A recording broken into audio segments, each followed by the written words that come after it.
नमस्कार दोस्तों, मैं हूं डॉक्टर अमित मीना और मैं आपको बता रहा था कि एसीएल सर्जरी के बाद में क्या-क्या एक्सरसाइज करनी चाहिए थी। मैं आपको 2 फ़ेज़ के बारे में बता दिया, फ़ेज़ 1 और फ़ेज़ 2। तो दोस्तों स्वागत है आपका इस फ़ेज़ 3 वीडियो में।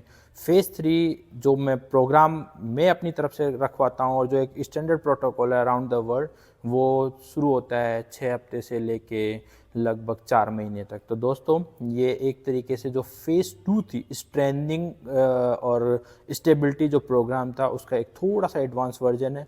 फ़ेज़ 2 में हमने जैसे देखा कि हम स्क्वैटिंग की बात करते हैं, हम कुछ कोर क्वाड्रिसेप्स और हैमस्ट्रिंग और ग्लूटियल और हिप मसल्स की स्ट्रेंथनिंग की बात करते हैं। यहाँ भी हम मोटा-मोटा वही चीज़ करेंगे, बट जो एक्सरसाइज रहेगी, एक्सरसाइज एक स्टेप थोड़ी सी एडवांस और कॉम्प्लेक्स और जटिल रहेगी। तो दोस्तों आइए मैं बताता हूँ फ़ेज़ 3 में जो सबसे पहली एक्सरसाइज जो मैं फोकस करता हूँ, जब आप नॉर्मल स्क्वाट, जैसे कि नॉर्मल स्क्वाट ये थे, जब आप ये चीज़ करने लगते हो तो मैं एम करता हूँ सिंगल लेग स्क्वाटिंग प्रोग्राम पे। तो दोस्तों इसमें क्या होता है कि जैसे आपने क्या किया कि आपका इस पैर का ऑपरेशन हो गया फॉर एग्जांपल, जिस पैर पे मेरा वजन डाल रखा है, इस पैर की आपकी सर्जरी हो रखी है, तो आपको ये जो नॉर्मल पैर है इसको हवा में रखना है और धीरे धीरे धीरे धीरे नीचे जाना है, फिर ऊपर आना है, फिर नीचे जाना है, होल्ड कीजिए 2 सेकंड या 5 सेकंड, फिर ऊपर आइए, फिर नीचे जाइए, फिर ऊपर आइए। तो दोस्तों इसको बोलते हैं सिंगल स्टेप स्क्वाटिंग। सिमिलरली जिसका पैर का ऑपरेशन हुआ आपको वो ये चीज़ उस पर भी करना है। आप दोनों का करेंगे कि तो दोनों पैर और दोनों नी का बैलेंस अच्छा रहेगा। तो फिर आप रिपीट कर सकते हैं। ये नॉर्मल पैर था तो नॉर्मल पैर में आप स्क्वाटिंग कीजिए, फिर ऊपर आइए, फिर नीचे जाइए, फिर ऊपर आइए। तो दोस्तों ये चीज़ है, लेकिन मैं अभी भी आपको बता रहा हूँ ये केवल तब करना है जब आप फ़ेज़ 2 की एक्सरसाइज बहुत अच्छे से कर रहे हैं, बहुत अच्छा कंट्रोल है, बहुत नॉर्मली स्क्वाट कर पा रहे हैं, ऑलमोस्ट आपका रेपिटेशन 30 तक जा चुका है एक सिंगल टाइम में, आप 30 रेपिटेशन कर रहे हैं, तो अब टाइम है इसको और एडवांस करने का, जिसमें था कि सिंगल लेग स्क्वाटिंग। तो दोस्तों सेकंड एक्सरसाइज है उसको हम बोलते हैं लंजेस। तो ये लंजेस जो एक्सरसाइज है ये भी मेरे फ़ेज़ 3 में मैं इंक्लूड करता हूँ। और इसका देखिए दोस्तों बहुत सिंपल सा होता है। लंजेस में आपको दोनों पैरों के बीच में थोड़ी दूरी बनानी है। जैसे दोनों पैर में आप दूरी बनाइए, इस पैर को आपको 90 डिग्री पे बेंड करना है, ये लाइक दिस। और जो पीछे वाला पैर है उसको बिल्कुल स्ट्रेट रखना है और इसको 90 डिग्री पे बेंड करना है लाइक दिस। आपका जो ट्रंक है, ट्रंक आगे की तरफ झुकेगा नहीं, ये बिल्कुल सीधा रहेगा, तो लाइक दिस। फिर वापस से नीचे जाइए। तो ये दोस्तों ये लंजेस की एक्सरसाइज है। इसमें ये आपको 10 से 12 रिपीटेशन करने हैं और ऐसे 3 से 4 सेट मारने एक बार में, दिन में 3 से 4 दफ़े ये एक्सरसाइज करनी है। 10 हो गए फॉर एग्जांपल, फिर आपको पोजीशन चेंज करनी है और दूसरे पैर पे आना है। सेम चीज़ रहेगी, पीछे वाला पैर जो भी रहेगा उस पैर को आपको स्ट्रेट रखना है, नी बेंड नहीं करना है, और जो आगे वाला पैर है उसका नी बेंड रहेगा। तो आप इस तरह से भी कर सकते हो। आप किसी चीज़ का सपोर्ट भी ले सकते हो। अगर आपको लगता है अभी बैलेंस नहीं है, थोड़ा डर है, गिर सकते हो, इंजरी हो सकती है, तो डेफिनेटली आप किसी भी चीज़ को, कोई भी रोड, कोई बार, कोई दरवाज़ा, कोई सोफ़ा, किसी भी चीज़ को आप पकड़ सकते हो और ये एक्सरसाइज आप कर सकते हो लाइक दिस। ये देखिए दोस्तों। तो दोस्तों ये लंजेज है। इसके बाद में दोस्तों आता है कुछ एडवांस एक्सरसाइज हिप और नी में। तो जो अपन ऑलरेडी हिप के लिए मैंने आपको बताया ब्रिज एक्सरसाइज थी, उसी का एक एडवांस ग्लूटियल जो ब्रिज था फ़ेज़ 2 में, उसी का एक एडवांस वर्जन है। इसमें दोस्तों आपको क्या करना है, आपका जिस एक 1 बाय 1 करेंगे हम। इस पैर फॉर एग्जांपल, इस पैर की आपकी सर्जरी हुई है, पैर पूरा ऊपर जाएगा और ये ब्रिज बनेगा लाइक दिस। पहले हम ब्रिज इस तरह से बना रहे थे दोस्तों। अगर आपको याद होगा तो पहले ब्रिजिंग में दोनों पैर नीचे थे, हम ऊपर जा रहे थे, बट इस टाइम पे एक पैर को हमको हवा में रखना है, नी बेंड नहीं करना, पंजा बिल्कुल सीधा रहेगा, होल्ड करके रखना है और हमको 5 सेकंड तक होल्ड करना है और फिर वापस से नीचे आना है। अब दूसरे पैर का करना है, पैर बिल्कुल स्ट्रेट रहेगा, पंजा अपनी तरफ रहेगा, पैर स्ट्रेट रहेगा, ब्रिज बनेगा, ऊपर आपके हिप बटक्स ज़मीन से टच नहीं होएंगे। तो दोस्तों ये एडवांस ब्रीजिंग बोलते हैं। फ़ेज़ 3 में मैं नॉर्मली बोलता हूँ, लेकिन आपको ये एक्सरसाइज करने से पहले फेज़ 2 की जो ब्रीजिंग एक्सरसाइज है वो बहुत अच्छी आनी चाहिए। ऑलमोस्ट 25 से 30 रिपीटेशन आप एक बार में कर पाओ बहुत कंफर्टेबली, तो फिर अपन को इस स्टेज पे जाना है। साथ ही साथ में दोस्तों, जो अपना हिप की मैंने आपको एक्सरसाइज बताई थी पिछली बार, जिसमें हमने बताया कि हिप को एडक्शन करना है, बीच में कुछ भी बॉल ले लिया या कुछ टाल ले लिया, कुछ पिल्लो ले लिया, दोनों पैरों को यूँ आपने यहाँ पे नी पे रखा और इसको प्रेस कर रहे हैं। आप बिल्कुल दबा रहे, देखिए इसको दबा रहे। फॉर एग्जांपल आप ऐसे बैठ गए, बिल्कुल दबा रहे, फिर दबा के होल्ड कीजिए, फिर रिलैक्स कीजिए, होल्ड कीजिए, रिलैक्स कीजिए। ये सेम एक्सरसाइज फेज़ 3 में चलेगी, इसमें कोई बदलाव नहीं आएगा। मैं यहाँ पे अब आपको एक एक्सरसाइज बताऊंगा हैमस्ट्रिंग की। तो इसमें दोस्तों आपको पेट के बल पे उल्टा लेट देना है। पेट के बल पे उल्टा लेट के आपको दोनों पैरों को बिल्कुल अपने पास में टच करने की कोशिश करना है, साथ ही साथ में फिर सीधा करना है और फिर टच करना है। इस कंडीशन में यहाँ पे आप एक बॉल या कोई भी थोड़ा सा 2-4 किलो की बॉल हो गई या कोई अन्य सामान आप यूज़ कर सकते हो दोनों पैरों के बीच में डालने के। तो उससे क्या रहेगा कि थोड़ा फोर्स आएगा, जैसे मैं आपको इसको करके दिखाता हूँ इसमें।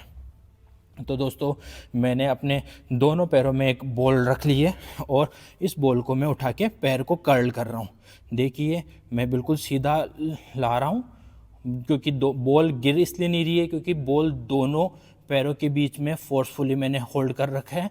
और ये इसको बोलते हैं दोस्तों हैमस्ट्रिंग कर्ल। तो ये भी फेज़ 3 की एक एक्सरसाइज है जो कि थोड़ी एडवांस एक्सरसाइज होती है।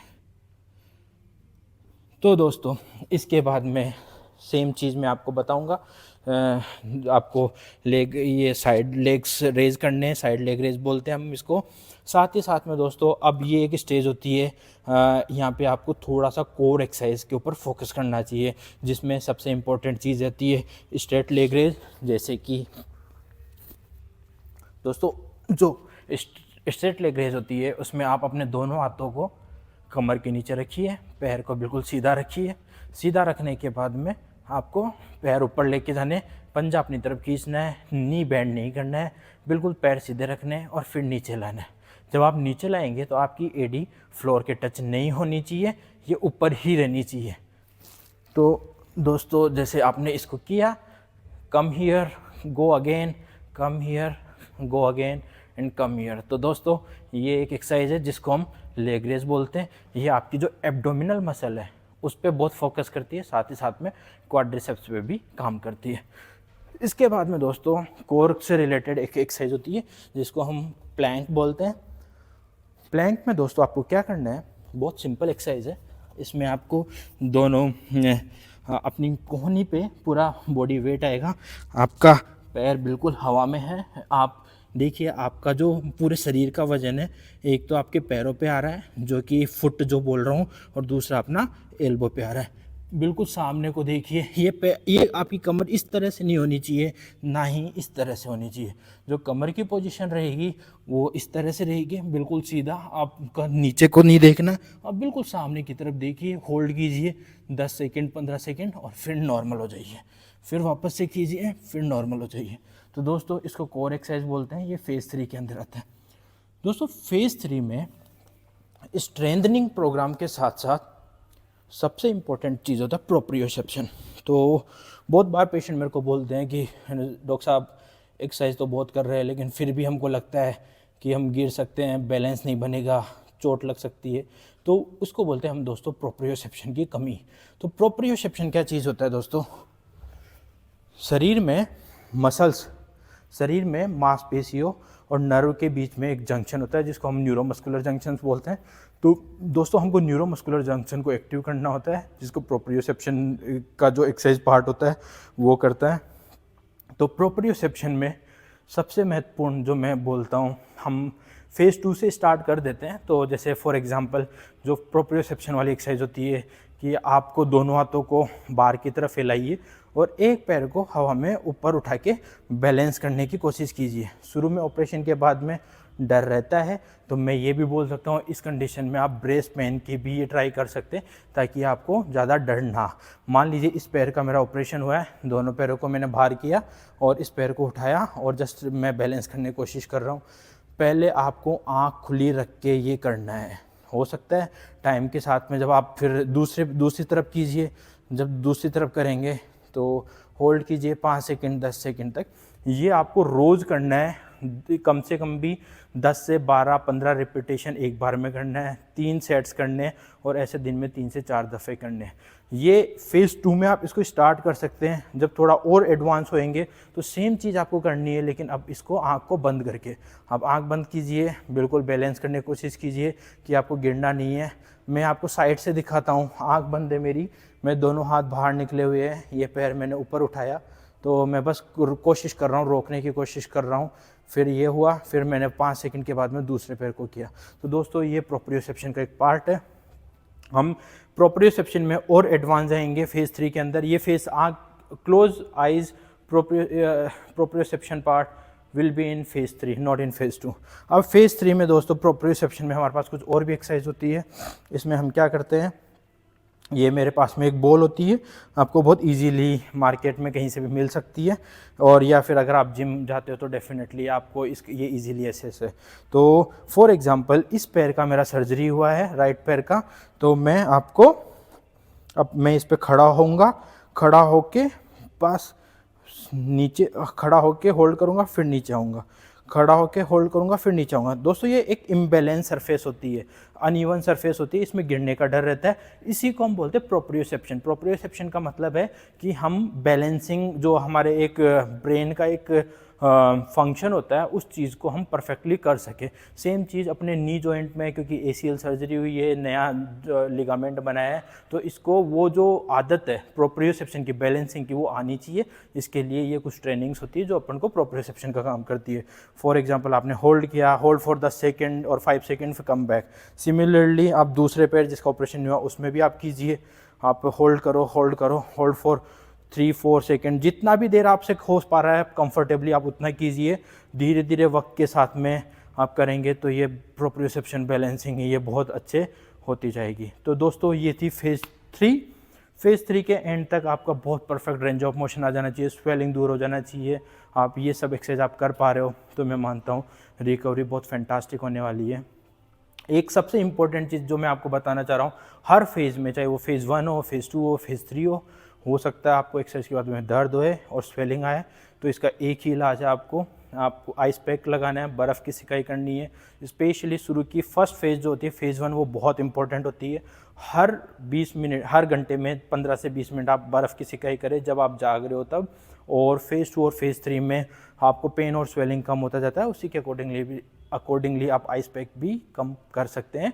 बट अगर है तो keep continue ice pack, keep continue exercise, और रात को सोते टाइम पे पैर के नीचे तकिया रखिए, अंगुलियां चलाते रहिए। लिम्ब एलिवेशन आपको स्वेलिंग को कम करेगा। मैं मानता हूँ ये फेज़ 3 एक्सरसाइज आपको बहुत अच्छे से समझ में आई होगी। अगर आपको किसी भी टाइप का कोई डाउट है तो please feel free, visit us. We are one of the most dedicated knee surgeon in the city. मेरा नाम डॉक्टर अमित मीना है। मैं शेएलबी हॉस्पिटल जयपुर में एक वरिष्ठ जॉइंट रिप्लेसमेंट और लिगामेंट सर्जन के रूप में काम कर रहा हूं। तो दोस्तों आइए, अगर कुछ भी डाउट हो किसी भी टाइप का, मिलिए, हमारे पास में आपकी हर समस्या का समाधान है। नमस्कार, धन्यवाद।